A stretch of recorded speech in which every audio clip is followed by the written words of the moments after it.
Musim kemarau yang melanda hampir seluruh wilayah di Indonesia beberapa waktu belakangan berdampak ke sejumlah sektor.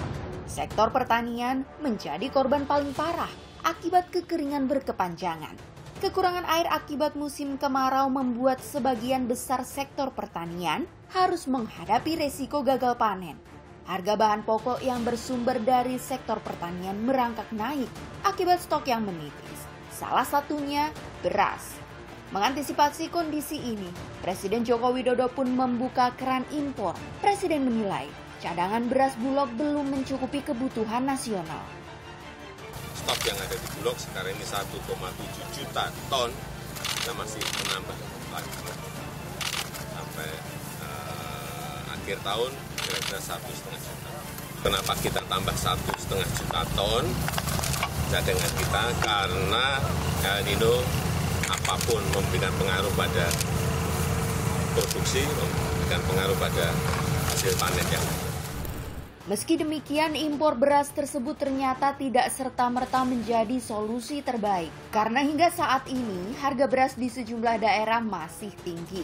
Per karung bisa menyentuh harga Rp700.000, seperti yang terjadi di Pasar Sentral Gorontalo. Sekarang per karung sudah 700, kalau pengambilan dia 675, 675. Kalau harga jual dia sampai 730. Ya. Kalau eceran yang sekarang 13.000 dengan 12 per liter. Tidak dijual kilo? Kilo ada 15 dengan 14 kilo. Selain Gorontalo, di Malang, Jawa Timur, harga beras juga masih tinggi hingga membuat daya beli menurun. Nomor 1, kita pastikan ketersediaan.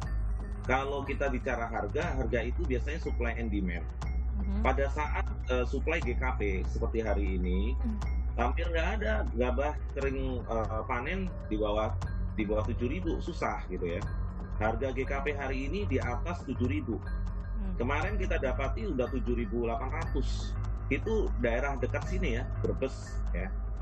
Kemudian saya jalan darat kemarin keliling sampai ke Sukoharjo, kemudian daerah dekat-dekat Kartosuro ya.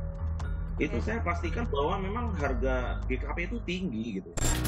Tak hanya harga pangan beras, ancaman kekeringan pun berdampak jelas pada harga sayur-sayuran yang ikut meroket. Hal ini dikeluhkan para pedagang karena stok sayuran dari petani yang sudah berkurang, seperti yang terjadi di Pasar Jawa Barat.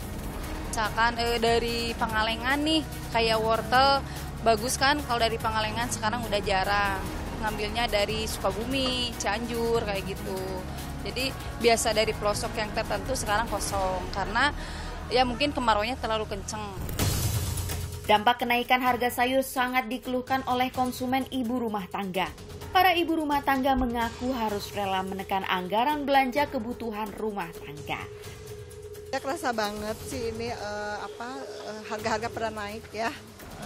Jadi ya kita harus ini aja. Jadi akhirnya tuh harus akhirnya kalau sekarang kan ada ada kayak tanam di rumah gitu. Jadi kita kalau saya sih sambil ini juga dibantu juga dengan nanam di rumah. Tak hanya pedagang yang terdampak dari kemarau panjang di wilayah Indonesia, para petani yang mungkin layak disebut sebagai produsen juga ikut merasakannya. Seperti nasib yang dialami para petani cabai karena gagal panen. Hal itu disebabkan ribuan bibit cabai yang ditanamnya mengering dan produksinya susut jauh dari target awal. Kami petani cabai dalam kondisi kemarau saat ini yang kami hadapi adalah kegagalan panen ya. Jadi dari produksi yang kami harapkan sekian hanya sekitar 20-25% yang bisa kami dapat dari total yang kami tanam cabai pada saat ini. Karena memang kondisi panas kurang lebih hampir 5 bulan. Jadi itu yang kami hadapi, petani gagal panen. Gagalnya panen akibat kekeringan berimbas pada harga cabai yang meninggi. Hal ini pun memengaruhi harga cabai di sejumlah pasar tradisional. Seperti di Pasar Tradisional Badak, Pandeglang, Banten, harga cabai naik signifikan hingga 5 kali lipat dari biasanya. Dari harga Rp20.000, kini cabai dijual dengan harga Rp100.000 per kilogramnya. Begitu juga dengan harga cabai keriting dari Rp30.000 kini dijual jadi Rp80.000 per kilogram. Kenaikan harga cabai juga terjadi di pasar tradisional Genteng, Surabaya. Cabai rawit yang biasanya dijual Rp50.000 kini menjadi Rp70.000 per kilogram. Hal serupa pun terjadi di pasar tradisional Wameo, Kota Bau-Bau, Sulawesi Tenggara. Harga cabai naik dari Rp60.000 menjadi sekitar Rp300.000 per kilogram. Terkait hal ini, Menteri Pertanian Amran Sulaiman menyiapkan rencana untuk mengatasi meroketnya harga cabai. Solusinya adalah kami sudah sampaikan agar kawasan Rumah Pangan Lestari atau KRPL tanam cabai di pekarangan. Dulu kita pernah lakukan dan bisa menekan harga cabai ke depan. Jadi sekarang kita bagikan bibit gratis pada rumah tangga yang menginginkan.